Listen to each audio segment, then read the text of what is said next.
자, 여러분 안녕하십니까? 자, 여러분 공부 잘하고 계세요? 저는 간평사 경제학 1차 담당하고 있는 장성구라고 합니다. 이번 시간에 제가 여기 이렇게 이 자리에 승게 된 거는요. 여러분들이 간평사 공부를 지금 막 객관식 문제를 풀고 있을 텐데요. 그리고 막바지에 점수를 막 올리고 계실 텐데요. 문제는 이게 경제학 시험 문제가 많은 시험이 있잖아요. 근데 출제 포인트가 약간씩 다릅니다.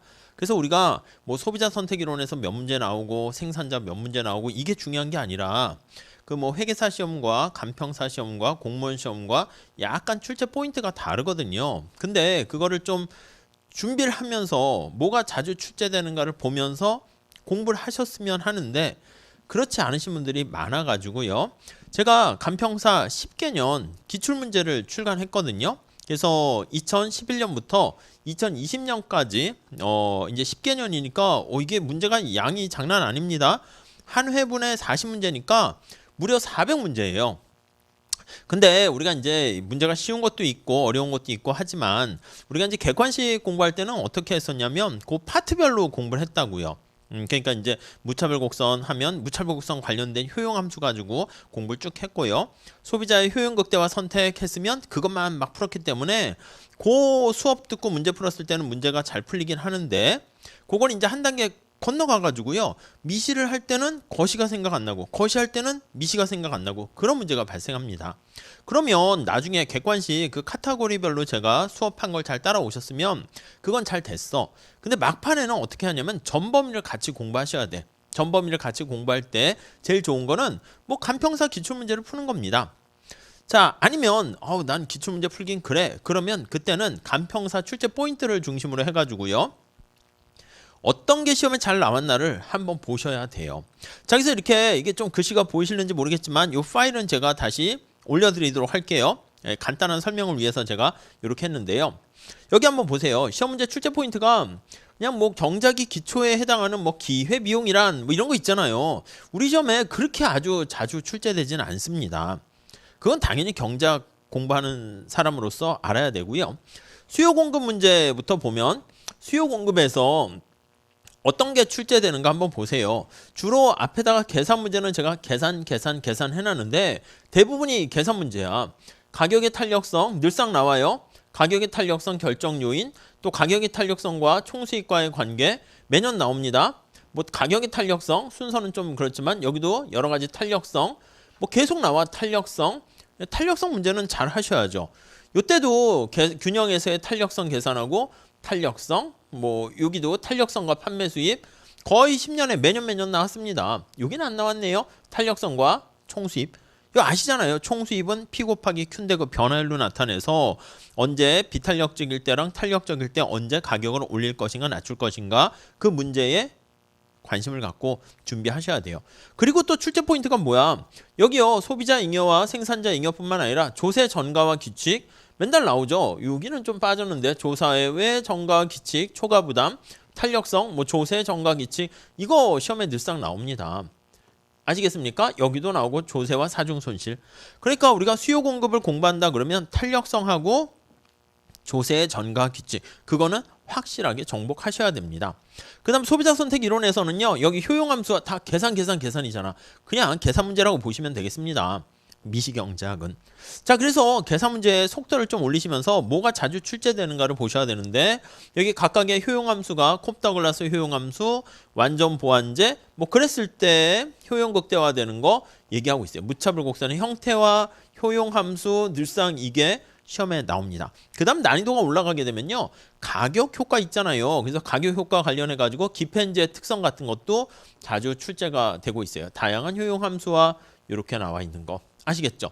그 다음 조금 더 들어가면 여기 소비자 선택 이론에서요. 최근에는 약공리 관련된 현시선호 판단 연속 2년 나왔는데 과거엔 출제되지는 않았어요. 그리고 요거는 또 나오긴 좀 그래서 제가 아예 수업을 이번엔 조금 뺐는데 그렇게 너무 신경 쓰지 마세요.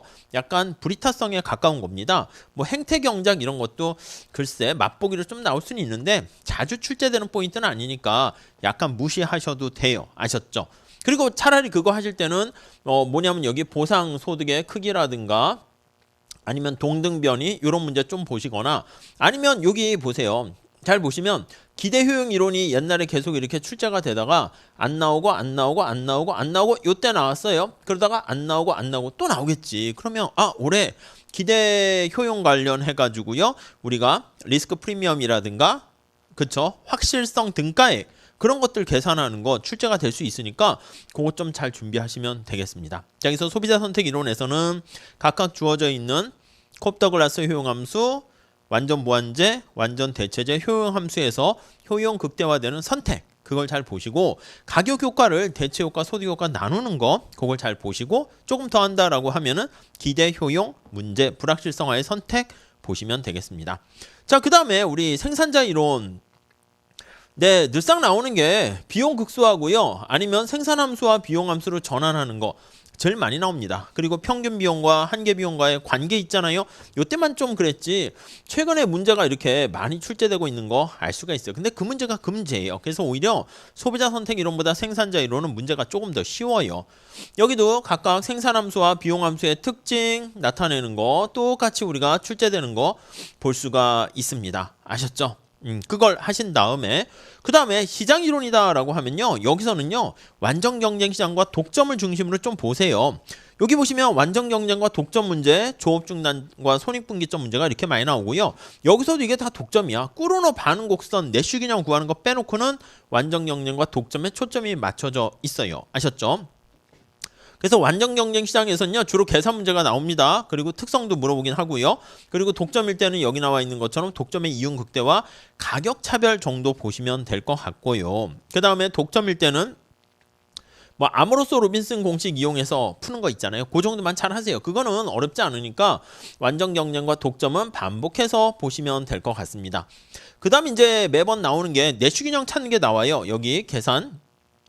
말은 계산이라고 했는데 내슈 균형 찾기, 내슈 균형 찾기, 여기도 내슈 균형 찾기, 뭐 위에 올라가긴 했지만 여기도 내슈 균형 찾기, 내슈 균형 찾기 이거 맨날 나옵니다. 내슈 균형, 내슈 균형, 내슈 균형.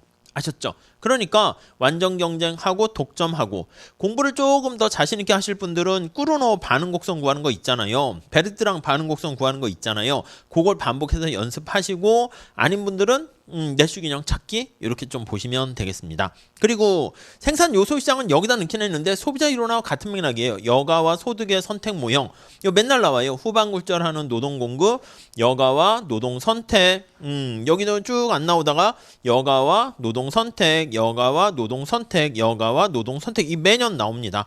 어쩌다 이제 중간에 잠깐 빠지긴 했지만 그래서 그거 정도만 보시고요. 그리고 우리가 간평사 시험이어서 다른 시험에는 그렇게 잘 나오진 않지만 뭐 경제적 지대 이게 가끔 나와요. 경제적 지대, 전용 수입 이런 것들 이렇게 나오니까 그거 정도 보시고 그리고 딴 시험에서 또 잘 안 나오는데 우리 시험에 나오는 것 중에 하나가 이거 있죠.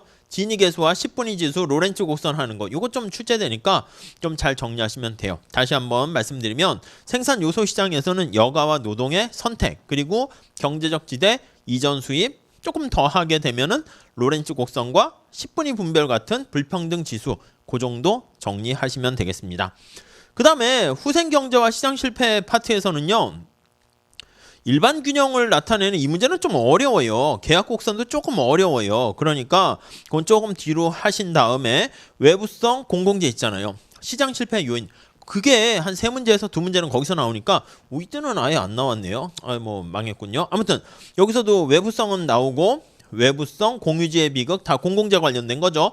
그리고 뭐 한계 저감 비용 다 이게 외부성 관련된 거예요. 외부성, 공유자원, 공공재죠. 아니면 이제 비대칭 정보화에서 역선택과 도덕적 해이 그 정도만 보세요. 여기도 외부성, 공공재 이렇게 나와 있잖아. 외부성, 여기도 외부성, 공공재, 시장 실패의 특징 이렇게요.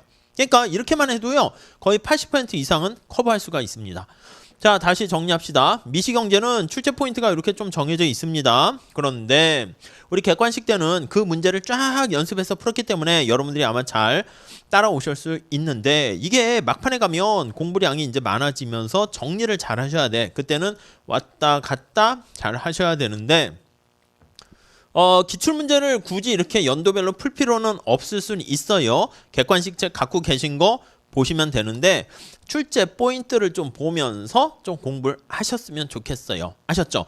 게다가 만약에 이제 막판에 전범위를 다 해야 되니까 제가 봤을 때는 이런 기출문제집을 하나 구입하셔가지고 하루에 20문제씩 푸세요. 그러면 이게 40문제잖아. 1회분이. 그럼 2020년도 문제를 1번부터 20번까지 풀고요. 시간은 한 30분 정도 정하세요. 너무 막 20분에 하고 그렇게 하지 마시고 그렇게 하신 다음에 해설을 보면서 책 몰랐던 부분 찾아보시고 내일은 21번서부터 40번까지 푸시고 그렇게 되면 이게 10개년도면 20일이면 한 번 끝나잖아. 그거를요 한 3번 요 정도 돌리시게 되면은 아 내가 약한 문제가 어디가 약하고 어떤 파트는 그냥 제껴야겠다 스스로 감을 잡으실 수가 있을 겁니다. 아셨죠? 이렇게 보시고 거시경제가 볼게요. 거시경제는 우선 첫 번째 GDP와 거시경제 변수해서 나타내는데 여러 가지 국민소득 관련된 항등식 문제가 매년 나옵니다. 거기다가 이제 GDP에 포함되는 요소가 무엇인가 또 승수도 여기다 넣긴 했습니다. 승수와 관련된 뭔가 계산 공식 있잖아요. 승수 공식 뭐 명목 변수와 실질 변수 관계 이런 것들 중요합니다. 피셔 가설도 여기다 넣긴 했는데 다양한 경제 변수들 관련한 내용들 피셔 효과 뭐 이런 것들 잘 정리하시면 되겠습니다. 그러니까 출제 포인트가 여기에는요 GDP에 포함되는 거 포함되지 않는 거 그리고 여기 나와 있는 피셔 효과 그 다음에 조금 더 들어가게 되면은 균형 재정 승수와 승수 그런 것들을 아마 준비하시면 충분할 것 같아요. 아셨죠? 그렇게 잘 정리하시기 바랍니다. 자, 그 다음에 우리 여기 보시면은요, 소비 투자 이론에서는요, 다양한 소비 이론이 있잖아요. 특히 시점 간 자원 배분, 이게 우리 시험에 자주 출제가 됩니다. 그래서 시점 간 자원 배분, 여기도 보면 시점 간 자원 배분 요건 최근에 나오진 않았네요. 요거 자주 출제가 되고요. 이거는 여기에 넣긴 했는데 미시 파트에 우리가 넣기도 해요. 그래서 여기 보시면 생산 요소 시장 여기에 보면 소비자 선택 이론 파트에 보면요. 여기에 넣었거든요. 시점 간 자원 배분 여기요. 그러니까 이게 안 나온 게 아니라 제가 이거를 보통 수업할 때는 여기도 시점 간 자원 배분이 소비자 이론에 들어가 있거든요. 그래서 거기에 배치를 해서 그런 거지 뭐 몇 개는 여기다 넣긴 했습니다. 그리고 이제 단독으로 소비 함수 이론이라든가 투자 이론이 그렇게 자주 나오진 않아요. 그래서 다양한 소비 이론 같은 거는 이렇게 좀 두리뭉실하게 좀 보셔도 되고요. 투자 관련해서는 토빈의 Q 중심으로 좀 보시면 되겠습니다. 화폐 수요는 매년 이렇게 통화 승수 계산하는 문제라든가 화폐 수량서를 중심으로 생각하시면 되겠는데 매년 나오다가 뭐 작년엔 나오지는 않았지만 언제나 준비를 하셔야 됩니다. 그리고 ISLM 모형에서는 보면 그렇게 많이 나오는 건 아니죠. 우리가 이제 공부할 때는 힘들게 IS 곡선에 기울기가 어쩌고 막 하는데 막상 실제 시험에서는요 그렇게 뭐 주로 또 계산 문제로 나옵니다. IS와 이거 보시면 이게 다 계산이잖아. 계산 이렇게요. 계산 다 이렇게. 그러니까 우리 시험에서는 ISLM 식을 준 다음에 뭐 총수요 곡선을 도출한다거나 CIG를 준다거나 화폐 수요, 화폐 공급을 줘가지고 ISLM 곡선 식을 도출하는 게 시험에 출제되니까 그걸 중심으로 잘 봐주세요. 다음에 재정정책과 금융정책은요 늘상 나오는 게 리카르도 등가정리야. 리카르도 등가정리, RET 매년 출제가 되니까 여기도 출제가 되니까 잘 봐주시면 될 것 같고요.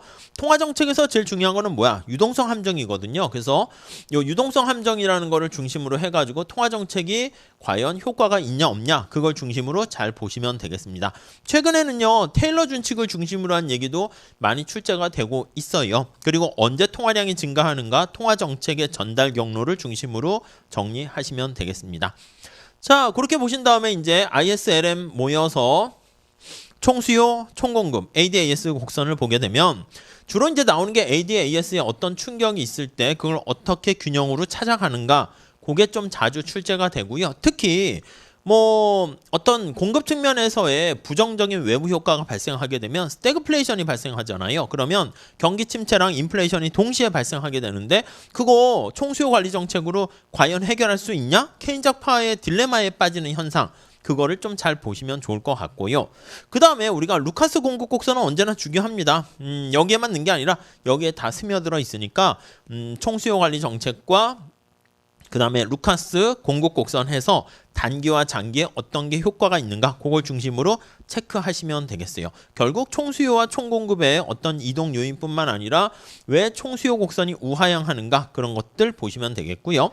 그 다음에 여기 또 이상하게 시험에 안 나왔네요. 실업과 인플레이션 하면 주로 시험에 나오는 게 물가지수라든가 그리고 고용지표 관련된 게 늘상 출제가 됩니다. 그리고 실업의 유형, 자연실업률 자주 출제가 되니까 그런 정도. 이것도 보세요. 다 계산 문제로 주로 출제가 된다고요. 아시겠죠? 그래서 고용률, 실업률, 또 여기 실업에 관련된 유형, 마찰적 실업의 원인 그런 걸 중심으로 정리하시면 충분합니다. 학파별 얘기는요, 사실 ISLN 곡선에 다 들어가 있기 때문에 따로 잘 출제는 안 돼요. 그걸 딱 물어보진 않지만 우리가 이제 효율임금 이론 이런 건 세 케인즈 학파 주장이잖아요. 그래서 학파별 안정화 정책, 학파, 뭐 통화주의, 케인즈 학파, 세고전 학파, 세 케인즈 학파 중심으로 좀 보시면 되겠습니다. 경기 변동 관련해서는요, 실물적 경기 변동 이론이 매년 이렇게 출제가 돼요. 그러다가 최근 안 나왔잖아요. 그러니까 나왔다, 안 나왔다, 나왔다, 안 나왔다, 나왔다. 올해 또 한번 나올 것 같은 느낌이 들죠. 그렇게 정리하시면 되겠습니다. 자, 그리고 경제 성장은요, 우리 시험에서 주로 나오는 게 제가 수업 시간에 말씀드린 것처럼 포인트가 딱 두 개야. 하나는 콥 더글라스 생산함수의 특성을 이용한 성장 회계, 그로스 어카운팅 그 계산하는 게 늘상 출제가 됩니다. 성장 회계, 성장 회계, 성장 회계 매년 나오죠. 성장 회계 뭐 이렇게 나옵니다. 그리고 솔로 균제 상태를 이용해 가지고 우리가 보는 거 솔로 균제 상태 요거 두 개가 나오거나 둘 중에 한 문제가 나오거나 이렇게 되니까 경제 성장 파트는 그 두 가지만 하세요. 그리고 내생적 성장 이론은 좀 어려워요. 그렇기 때문에 내생적 성장 이론과 관련해 가지고는 약간 R&D라든가 널리지라든가 외부성이라든가 휴먼 캐피털 그런 것들은 내생적 성장 이론이고, 그로 인해서 솔로우 모형이 가지고 있는 수렴 가설이라는 게 현실에서 설명되지 않는데 그걸 설명하게 된다라는 그 정도의 약간 뭐라고 할까, 시사점이라고 할까, 설명하시면 될 것 같습니다. 아셨죠? 그리고 국제무역론은 제가 좀 비중을 좀 줄였어요. 다른 시험에서는 굉장히 많이 나오는데 우리 시험에서는 여기까지 한 것도 기특하십니다 해가지고, 원래는 비교우위 이론이라든가 과거에 나온 거는 교육 조건 아니면 관세 부과 효과, 핵시 올린 정리 이 정도에서 끝이야. 근데 원래 다른 시험에서는요, 비교우위론이라든가 핵시 올린 정리라든가 관세 부과 있을 때 효과, 뭐 궁피파 정리 등등등 이렇게 좀 해야 돼. 우리도 원래 해야 되는데 그거를요, 애시당초 제가 기본 강의에서 빼버리면은 안 돼. 그렇게 하면요, 이게 구멍이 숭숭숭 뚫려 있어가지고 처음부터 저 선생님 뭘 먼저 제낄까요? 이렇게 먼저 시작하게 되면은 제 목표는 60점입니다. 근데 이게 60점이 60%만 공부한다고 60점이 나오는 게 아니거든요. 그래가지고 우리가 보수적으로 공부를 할 수밖에 없어요. 그래서 비교 이론하고 등등등 구하는 방법은 말씀드렸는데 우리 시험에서는 그렇게 자주 나오지는 않은 거니까 제가 객관식 때 좀 풀어드렸던 정도의 내용만 여러분들이 숙지를 하시면 되겠습니다. 대신 국제금융론 파트는요, 구매력 평가설과 이자율 평가설 그거 제가 강조했잖아요. 그거 자주 나옵니다. 매년 나와요. 구매력 평가설은 매년 출제가 되니까 그거 좀 잘 정리하시면 되겠어요. 구매력 평가설 계속 나오고요. 그리고 하나 더 한다 그러면 역시 이자율 평가설 그 두 가지 정리하시고요. 그리고 여기 나와 있는 개방경제하의 거시경제 정책 해가지고 ISLN BP 곡선 있잖아요. 먼델 플레밍 모델 그거를 좀 정리하시면 될 것 같습니다. 아셨죠? 그래서 여기 국제경제학이다라고 하면은요, 저는 진짜 시간 없습니다. 그러면 국제무역은 제끼시고, 제끼라고 하면 좀 그렇긴 한데 우선은 제끼시고 국제금융에서 구매력 평가설과 이자율 평가설을 잡으시고 ISLN BP 고제변금 제가 말씀드렸잖아요. 그거 정도만 해서 정리를 하시죠. 그리고 국제무역 조금 한다 그러면 어차피 출제 교수님들은 비슷비슷하기 때문에 비교이론 관련해서 조금 보시고, 아니면 관세부가 있을 때 소국과 대국 나눠가지고 그 경제적 미치는 효과 그 정도 정리하시면 되겠습니다. 그래서 요거 표를 제가 올려드릴 테니까 여러분들 이걸 좀 옆에다 늘 끼고 다니시면서 이 토픽에 대해서 내가 요건 약한데 유동성 함정 약한데 그럼 그걸 공략하세요. 그냥 아무 생각 없이 막 그냥 공식 암기하시고 막 이렇게 될 지금 상황이 아니거든요. 그리고 주로 자주 출제되는 계산 문제 포인트 같은 경우는 여러분들이 잘 숙지하셔서 완전히 자기 걸로 소화를 시키셔야 됩니다. 아시겠습니까? 자, 여기서 지금 아직 충분히 시간이 있습니다. 그래가지고 마음이 너무 조급하신 분들은 가끔 메일을 보내주시긴 하는데 아직은 늦지 않았어요. 우리가 시험이 뒤로 연기됐기 때문에 지금부터 기본 강의 좀 듣기 뭐하면 핵심 이론 정리라도 하면서 객관식을 좀 이렇게 들으시는 게 좋긴 합니다. 저 기출 듣고 싶어요. 괜찮긴 한데 기출은 그냥 여러분들이 아직은 늦지 않았으니까 한 거의 3월 달 정도 이렇게 들어가서도 책을 구입하거나 아니면 기출 다운받아서 하셔도 되고요. 지금 단계에서는 어떻게 하셔야 되냐면 파트별로 하셔야 됩니다. 지금 얘기한 것처럼 구매력 평가설이다 하면은 우리 객관식 책이 구매력 평가설 문제를 다양하게 모아놨잖아요. 그거를 완전히 정복을 하셔야 되는 거예요. 아셨죠? 그게 이제 잘 되면 자신감을 얻게 되고 그 다음부터는 왔다 갔다 하면서 정리를 하시면 될 것 같습니다. 자, 그래서 이번 시간에는 우리 객관식 간평사 1차 기출문제 10개년 문제집이 출간됐는데 그 앞부분에 이렇게 제가 기출 포인트를 이렇게 정리를 해놓은 거 있는데 그걸 간단히 소개할 겸 그리고 책 소개도 할 겸 이렇게 해서 잠깐 이 자리에 썼습니다. 출제되는 포인트를 정확하게 보시면서 공부를 하시게 되면 시간을 좀 세이브할 수 있어요. 저는 어차피 이걸 갖고 있기 때문에 강의할 때 강약 조절해가지고 여기에 자주 출제되는 거 포인트에 맞춰가지고 수업을 하긴 했어요. 그래서 제 수업을 잘 따라오신 분들은 여기에 맞춰서 제가 수업을 했고 그 다음에 혹시나 또 중요한 것들 그것도 조금 더 우리가 뭐 하는 김에 잘 해야 되니까 말씀드렸으니까 그렇게 잘 준비하시면 될 것 같습니다. 자, 여기서 간단하게 소개하고요. 마무리 짓도록 하겠습니다.